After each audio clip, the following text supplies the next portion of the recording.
you want to lose weight, going on a diet's hard. I know. Except it wasn't hard for me, and I'm going to tell you why. I'm going to give you 5 ways I made my dieting easy so that I could lose 90 pounds and also maintain my weight.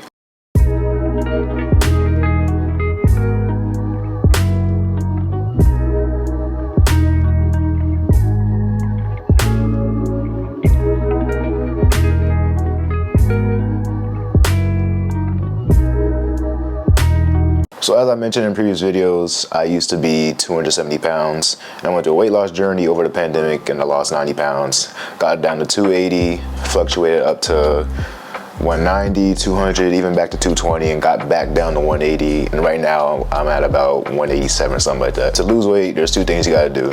You gotta exercise and you gotta go in a calorie deficit. And a calorie deficit is when you burn more calories than you take in.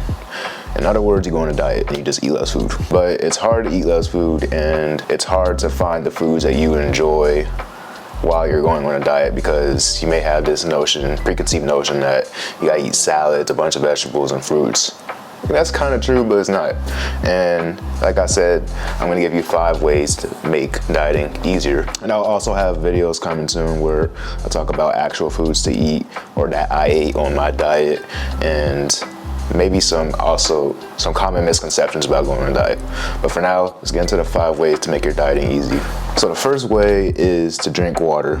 Drink lots of it and make that pretty much your only beverage. Now coffee, tea and all that, that's not my thing. I don't like those. But I heard like black coffee, that's pretty good, especially with suppressing nutrition. It's also like good for energy and caffeine, of course. But water is pretty much the only thing you should be drinking when you're on a diet. When you drink enough water or drink a lot of water, you're satiated and you're full. And in between your meals, when you're trying to resist eating more food, you won't want to eat more food because you'll feel full from drinking all the water.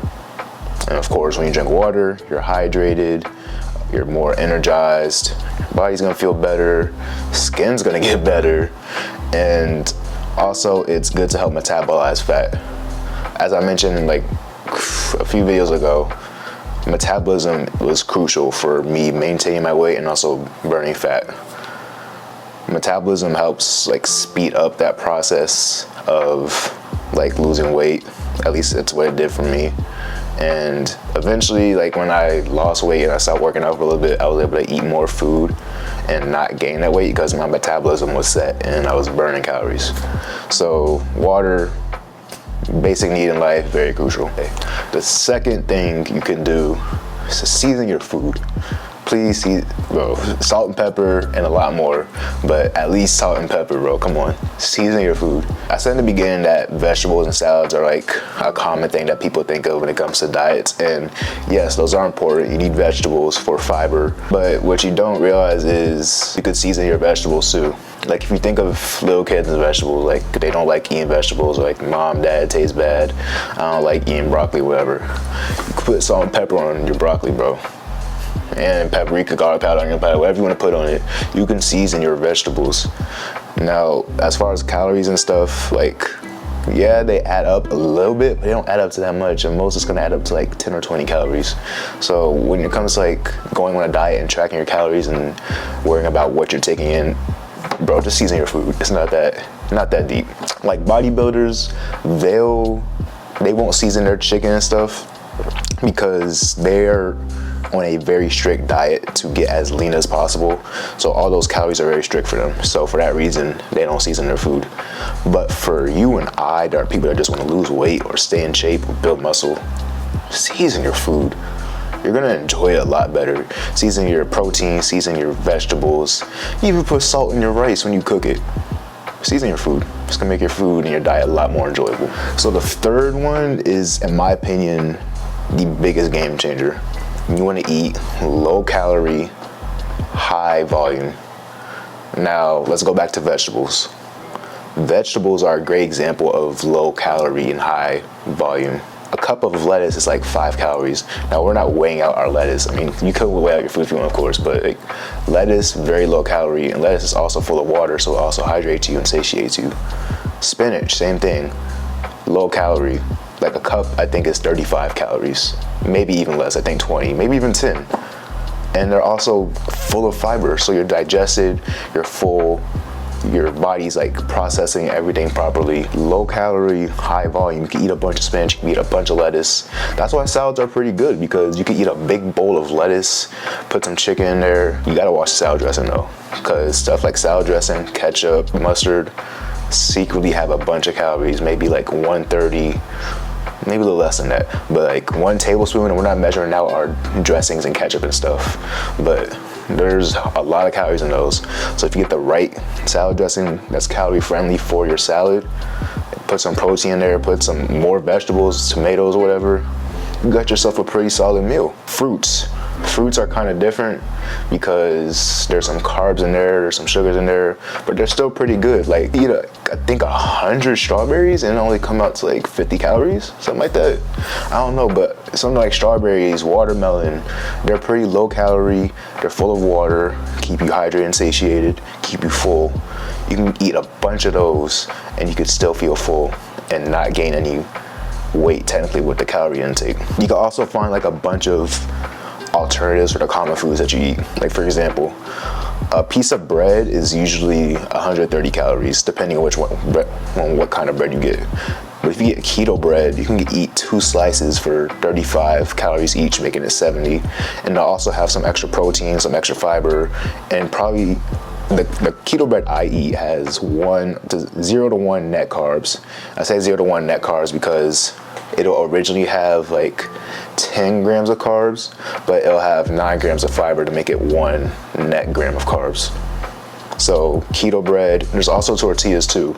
There's carb net zero tortillas that are, I think the same thing, like 35 or 50 calories per tortilla when they're usually like 130 calories, and they have fiber in them and like 0 or 1 net carbs. So you can find alternatives for some of the common foods that you eat, and you can find a lot of low calorie, high volume foods that you can take in, like fruits and vegetables. The fourth thing you can do, and it's not really related to food, it's more related to like your day-to-day life. Stay busy. If you're constantly just sitting here, like right now I'm at my desk, my monitor's right here, my laptop's right here, I can go in a game, I can do homework, I can make myself busy, but ideally you'd like to not be sitting here. You like to be out somewhere at work or in class or somewhere doing something.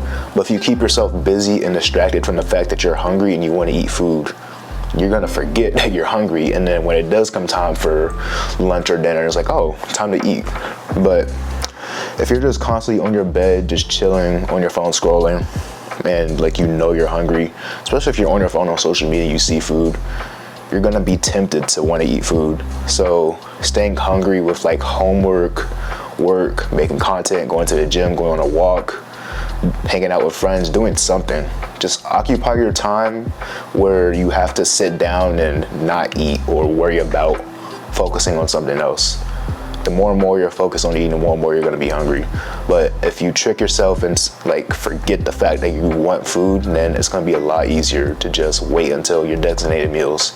And that's not to say you can't have snacks. You shouldn't. One rule I make for myself when I'm on a calorie deficit or on a diet is that I will never starve myself. Like if I'm hungry and I know I can't resist and I feel like I'm gonna lose it, I'm gonna eat something. First thing I'm gonna do is I'm gonna drink water. But then after that, I'll give it time. I'll feel fine. But if I don't feel fine, I'm gonna find something to eat, because I'm not at a point where I wanna go on a diet and like, I'm just not strict. I'll say it like that. I'm not on something very strict. I'm not trying to put myself at my lowest point mentally because I'm not at have a certain shape or physique. Never torture yourself. That's one thing, but you gotta stay disciplined. Don't use that as an excuse to always say, oh, I'm hungry, I'm not gonna starve myself, so I'm just gonna eat. Like, you gotta have some sort of discipline to stay locked in on your diet and refuse the hunger so that you can reach your goal to lose whatever amount of weight you wanna lose. Every now and then, if you do reach that point where you need something, please don't starve yourself. Just eat. Just don't eat too much. But ideally, stay occupied, stay busy. Water first, but just stay busy. The last and final thing you can do is to enjoy your meals slowly. I know, like, when you're hungry and you're like waiting for that meal after you've been locking in on not eating, you're gonna want to devour that food because you've been starving. Might have been starving. You're hungry. You just want to devour the food, possibly. At least that's like something I felt. Take the time to enjoy your meals. Don't rush to it. Like, take smaller bites, eat slower. Watch a movie or something, not movie, watch a YouTube video or something, be an iPad kid for a second while you're eating your food. Like, don't sit down and then eat it in like less than 2 minutes or something. That's just like a small meal. But just take your time and enjoy your meals. Don't rush it, and be appreciative for it. That's another thing. It's really all a mental battle. It's a lot less physical than it is mental. You gotta have the right mindset. It sounds a little bit simple. It's a little bit easier said than done, but once you get the hang of it, it'll make a lot more sense. I hope this video was helpful. Hope you learned something. Hope you take something you learned today and apply it to yourself as you're going on your weight loss journey or your diet. I will have a lot more videos like this with fitness and nutrition tips that I can share that help me with my weight loss journey that can also help you. Please comment down below if you have questions, if you disagree, if you agree, or any other video ideas that you have that you may want me to talk about. You can find my Instagram in the description below. Please like, share this with a friend, family member, significant other, child, parent, brother, sister, cousin, I don't care. Please share the video so that somebody can get this message. Please check out all my other videos too. I got hair videos, more weight loss journey videos, some motivational videos. Hope you enjoy this content. I hope to see you next time. Thank you for watching.